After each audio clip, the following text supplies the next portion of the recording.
जब भगवान ने श्री राम अवतार ग्रहण किया, श्री राम के रूप में प्रकट हुए,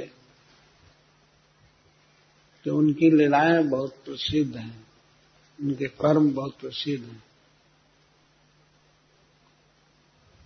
सबसे पहले वे गुरु के यहाँ पढ़ने गए,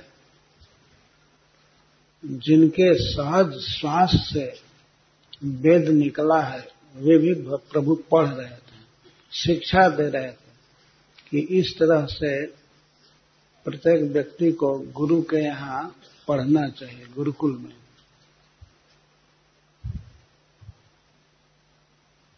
इसके बाद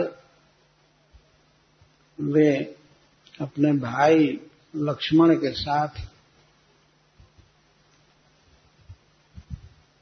सिद्धाश्रम बक्सर चले गए और वहां मुनि लोग यज्ञ करते थे। जिन मुनियों में प्रधान थे विश्वामित्र जी।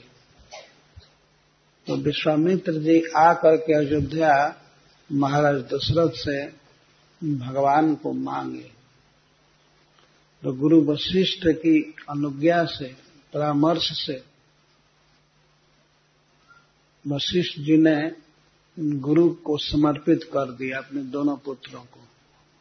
तो वे गए, बहुत बड़े यज्ञ की रक्षा किए, बहुत बड़ा युद्ध किए असुरों के साथ। असुर लोग उस यज्ञ को विध्वंस कर देते थे। असुर नहीं, असुर तो थे, असुर तो मनुष्यों में भी होते हैं, लेकिन वे राक्षस थे।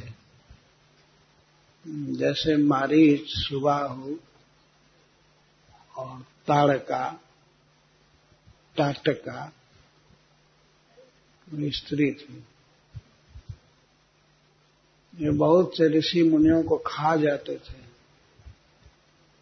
और यज्ञ दूषित कर देते थे। यज्ञ कुंड में पानी लाकर डाल देते थे। इतना ही नहीं, जब ऋषि लोग बैठते थे यज्ञ के लिए, तो ये लोग ऊपर से पेशाब कर देते थे, इतने दुष्ट थे, और यज्ञ कुंड की अग्नि को बुझा देते थे।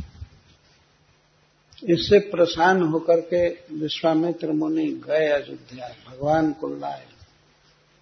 गाधि तनय मन चिंता व्यापी, हरि बिनु मरहिन निश्चर पापी। बिना भगवान के ये पापी मर नहीं सकते। यह सोच करके वे गए और भगवान ने आकर के उन समस्त पापियों को मारा, उनका वध किया।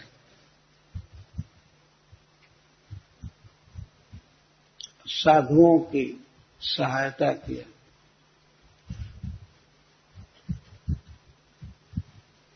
इस प्रकार भगवान कर्म करते हैं। और इसके बाद बक्सर से चल करके रास्ते में एक ऋषि पत्नी, जो पति के शाप से शिला हो गई थी, उसका उद्धार किए। उसके बाद जनकपुर पहुंचे। जनकपुर में समस्त राजाओं का मान वर्धन करके अपनी नित्य प्रिया सीता जी के साथ पाणी ग्रहण किया। उसके बाद केवल 2 वर्ष अयोध्या में रहे। विवाह करने के बाद 2 वर्ष केवल अयोध्या में रहे, लेकिन अयोध्या से तुरंत उनको वन में जाना पड़ा। ध्यान रखना चाहिए कि भगवान की ही योजना थी, उनका ही संकल्प था वन में जाना। तो उनकी एक पत्नी मां थी, कैकेयी राजा की बेटी थी। उसके मन में बात आई कि मेरा पुत्र राजा होना चाहिए, भरत। तो उसी ने एक दासी से, जिसका नाम मंथरा था, संपर्क किया, वार्ता किया और उसकी सहायता से राजा दशरथ से यह वर मांगा कि मेरा बेटा भरत राजा होना चाहिए। और राम को 14 वर्ष के लिए वन में भेज दीजिए। तो महाराज धर्म के बंधन में थे, प्रतिज्ञा किए थे, इसलिए वे राम को वन जाने से नहीं रोक सके। तो भगवान स्वेच्छा से बड़ी प्रसन्नता से वन में चले गए।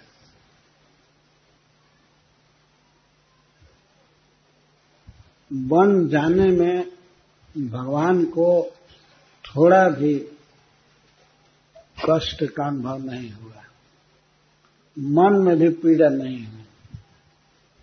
गोस्वामी तुलसीदास जी एक श्लोक लिखे हैं कि भगवान राम जब राज सिंहासन मिलने का समाचार सुने तो उनके मुख पर कोई प्रसन्नता नहीं हुई। राज्य पाने की बात सुन करके वे बिल्कुल खुश नहीं हुए, जैसे उनका चेहरा पहले था वैसा ही रहा। और वन गमन की बात सुन करके थोड़ा भी कुम्हलाया नहीं, परम प्रसन्न था चेहरा। तो भगवान का वह मुखार बिंद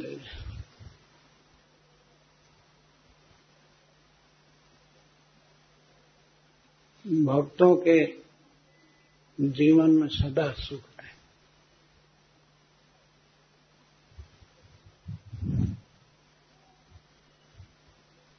तो इस तरह से